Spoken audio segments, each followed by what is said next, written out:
Magandang araw po sa inyong lahat, mga tagapanood. Sana po tayong lahat ay nasa mabuting kalagayan.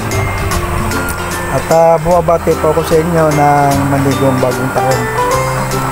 Ito namang muli ang ating isang project ngayon na ginagawa.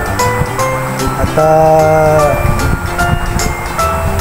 i-develop natin ito na pang ano lang ito, pang household purposes lang ito.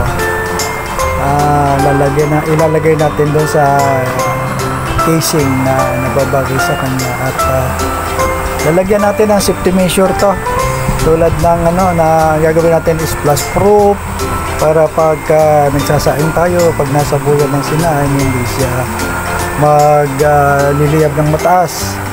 At lalagyan na rin natin ito ng oil feeder automatic regulator.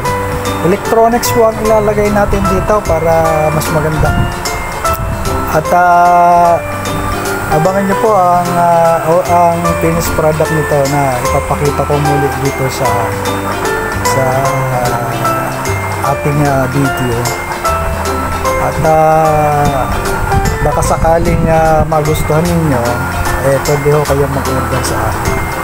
Shout out din po pala doon sa lahat ng mga magkakalan sa buong Pilipinas. Hindi ko na may isa-isa kasi napakadami natin. Sana ho lahat tayo ngayong taon na to ay gumanda ang ating DIY project para tayo medyo makaalwa ng konti. At maraming salamat po sa inyo, sa inyong panonood. Happy New Year ulit.